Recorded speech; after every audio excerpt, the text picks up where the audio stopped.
All right, hello everybody. We're here at AAMI Exchange Day 2, 2026, in beautiful Denver, Colorado. So far, the days have been pretty nice. Not too rainy, not anything like that. Have you been having a good time at Exchange, Maggie? Oh my goodness. This has been a blast. We've got some great entertainment in the evening and phenomenal classes in the daytime, and all the networking a person could get. I gotta say, the AAMI party, people were bowling, playing 9-pin. I was not expecting a bowling alley. Coming into this, I feel like I should have known, but it was unbelievable. Awesome. But yeah, for those who aren't familiar with Maggie, this is Maggie Berkey. She is long-time AAMI member at this point, very recognizable face and name. And to show that, we have just recognized you with the Spirit of AAMI Award 2026. Super deserved. Thank you. Congratulations. Thank you. I was saying this a little bit off before, off the camera before, but I think, and this is what the Spirit of AAMI Award really represents, is somebody who both enriches AAMI and also reflects AAMI's mission of ensuring safe and effective healthcare through medical devices. And Maggie, AAMI would be worse off without a Maggie Berkey. Well, I know that I've been in at a few exchanges, and there are so many amazing individuals that I don't feel worthy fully of this award or this recognition, because I'm not the only one doing all this heavy lifting. I just might be a little louder and a little more bold in coming out and saying, hey, there's something wrong here. Yeah, well, we need doers. And my job is to fix, so let's Damn get right. to it. That's the spirit of a BMET right there, is get to it, get the work done, fix whatever you need to do. Make it better. And even if it's just a sticky note that says broken, right? Yep, I'll get to it and I'll make it happen.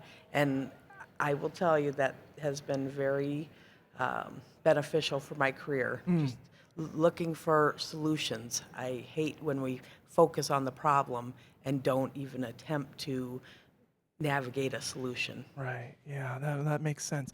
Hey, you mentioned your career, so let's start there. How did you get involved with AAMI, and I guess just getting involved with the wider HTM community? Vicki Snyder. Yeah. And actually, she was my first biomed boss. She took a chance on me and said, after you punch out, that doesn't mean the job's over. There's so much more to this industry.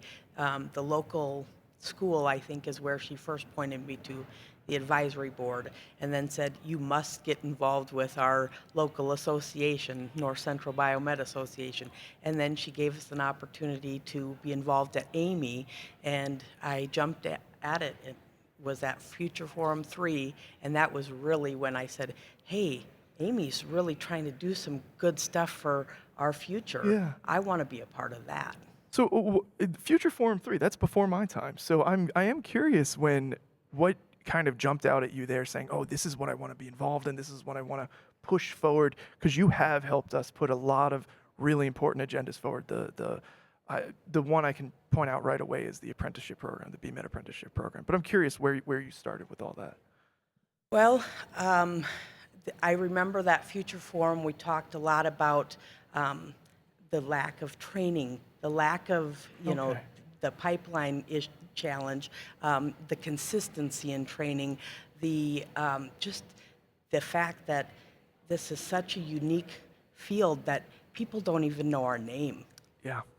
And they had, in the previous Future Forum, I believe, built the name Healthcare Technology Management. And in 2010, when I came into the field, I was a biomed. And when I read in a 24/7 article that we were changing our name, I think I was a little stung by that. Oh, the health technology management umbrella term. Right, Yeah, right. yeah. And I've definitely adopted it and believe that is the best term for our entire profession. Yeah. But there's so many little caveats that I still identify as a BMET. No, that makes sense. I mean, you have the certifications too. You're a CBET. You're everything. Well, you know what, that CBET, I do think that's very important to mention, because it really helps you set yourself apart a little bit and show that you are committed to this profession and you are going to do the mentoring and the outside of 9 to 5 The leadership. work. Yeah, Exactly. yeah, absolutely. Exactly. And I only got my CBET after writing into the apprenticeship program that the apprentices would need to take the CBET. And I thought, how can I ask them to do something that I haven't done myself? Yeah. Now, you have right now. You're currently working with the Nebraska Hospital Association through Bio-Electronics. You're a Correct. technician with Bio-Electronics, and that tells me that you're kind of on the front line for a lot of the challenges that the HTM community is facing. Was that also in the past when you were going to the Future Forum? Were you seeing challenges then too? I think the major challenge that I saw during that Future Forum kind of era was that there's a lot of people doing a lot of work, but nobody is coming together Oh. to make that work move forward faster or be able to see all the sides of the problem so that we can really holistically solve it. Because there's a lot of problems that, from my side, I want to be able to fix things. Yeah. But the OEM also needs to manage their business. So I understand that it's not black or white. And that's a real challenge that's actually made things a little fun. Oh, good. I mean, hey, it sounds like there has been some progress in that area. Oh, With people coming yes. together and seeking solutions, you being one of them. I am curious then, are there challenges that you're currently looking at? I know you're involved in some standards of work, but that really are addressing modern problems. The problems, the challenges for me, I report to a critical access hospital Yeah. every day. And they are, I'm proud to say, an award-winning organization. They are on the front line and trying to be ahead of the lack of funds that are coming from CMS. And you'll hear more and more, I think, that OBs, labor delivery departments, are shutting down. Clinics in the rural area don't have the capacity Yeah, to serve their dire straits on a community. financial level. And Absolutely. we'll be speaking with Chase Torres a little bit later about this, but I know you've been involved in a lot of these discussions as well. Yeah. Now, I guess let's talk a little bit about the AEM work that you've been doing. Sure. You're involved in our standards committees, which is huge. And one of the things that we noticed was early on, we have AAMI has 3 different pillars. We've got medical device industry, we've got the HTM community, and we've got sterile processing. The HTM community was the one community that for a long time seemed kind of on the outside of what AAMI's standards were about. We didn't have a lot of HTM standards. We've really We spun do that now. up now. Yeah, Yes. that's right. So tell me about that. What's going on? Well, I think it was about 4 years ago now that I was, we were in a meeting and Danielle said, we need this AEM standard. We need some leaders, some co-chairs for this. And I said, pick me. And I was lucky to get co-chaired, partnered up with Colleen Ortiz. Yeah, Hogan Ortiz. Colleen Hogan Thank Ortiz. you. And we have been hard at it ever since. I think her ambition was we could get this done in about 6 months. And we knew right away that it might be a little Might be a trickier little than that. longer, but- And just having that Amy ANSI designation Yeah. is so wonderful. We really took a topic that has been such a confusion builder and such a taboo kind of thing and put a lot of clarity. And now we're working on the technical information report that will support it. And we dug into the weeds and said, if you want to be sure that when your accrediting body comes by, you're going to be able to meet or exceed the mark, we put that in the technical information report. And hopefully that'll be out in the next 6 months.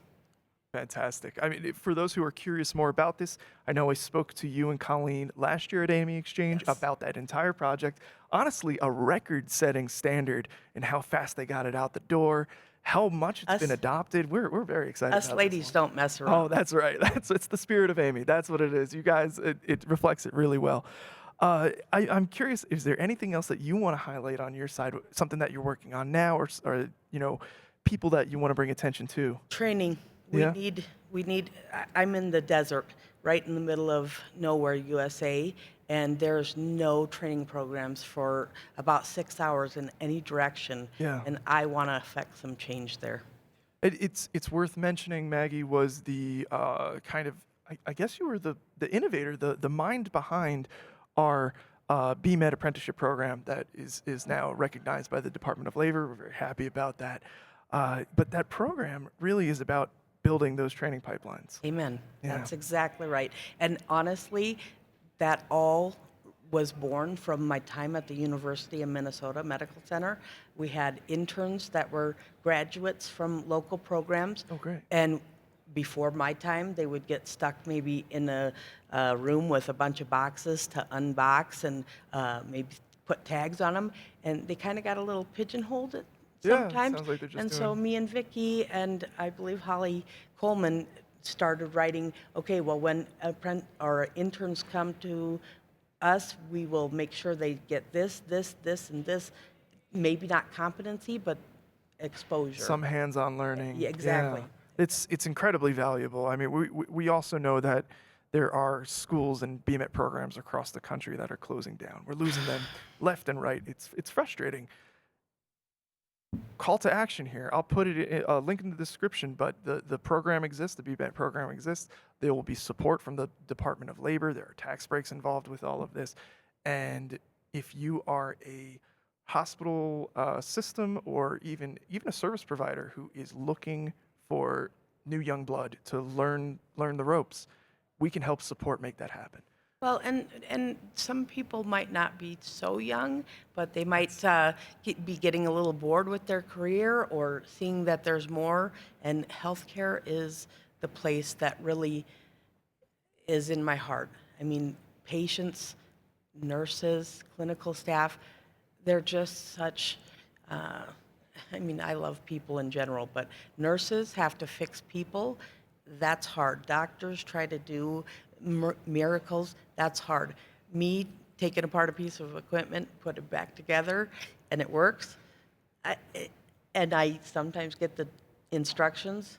I'm good. You're good. Hey, that still sounds hard too. I mean, but it takes this entire team of different kinds of fixers to make sure you have quality health care. Absolutely. Thank you for reiterating that. Yeah. That is absolutely the case. Now, our BMETs, our HTM folks, you're all so important, and we very much appreciate you. Thank you so much. And I mean, Maggie, Spirit of AAMI recipient for 2026, we appreciate you so much. So thank you for coming by, Thank you. sharing a little bit of your story with us, and I really hope you enjoy the rest of Exchange. Absolutely. All right. Thank you. Hey.